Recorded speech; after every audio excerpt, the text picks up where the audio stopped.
بڑوں کا اکابر کا احترام کرتا ہوں، لیکن میں نمونہ صرف اپنے نبی کو بناتا ہوں۔ احترام سب کا ہے، اختلاف بھی ہوتا ہے لیکن ادب کے ساتھ ہو۔ لیکن ہمارا جس سے اختلاف ہوتا ہے اس کو گالیاں دینے لگ جاتے، یہ کیا علم تم نے سیکھا، یہ کیا تمہاری دینداری ہے؟ جس کی زبان قابو میں نہیں وہ تو انسان ہی نہیں ہے۔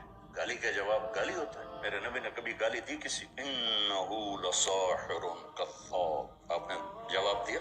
بچو نبی مثبت ہوتے ہیں، مثبت نبی سے جڑو، بزرگوں کا احترام کرو، جڑو اپنے نبی کے ساتھ۔ کوئی بزرگ کتنا ہی عظیم ہو وہ کمی سے خالی نہیں ہو سکتا ہے، لہذا جڑنے کے لیے صرف میرے نبی کی ہستی ہے جو ہر عیب سے اللہ نے کو پاک بنایا ہے۔ لہذا اگر یہ تم کرو گے تو ساری دنیا کی محبت تمہارے دل میں آئے جائے گی، سب سے نفرت مٹ جائے گی۔ میں اختلاف کرتا ہوں، جھگڑا نہیں کرتا ہوں، اختلاف کرتا ہوں، جھگڑا نہیں کرتا ہوں، لہذا مجھے سب سے محبت ہے۔ یہی آپ نے دیکھنا چاہتا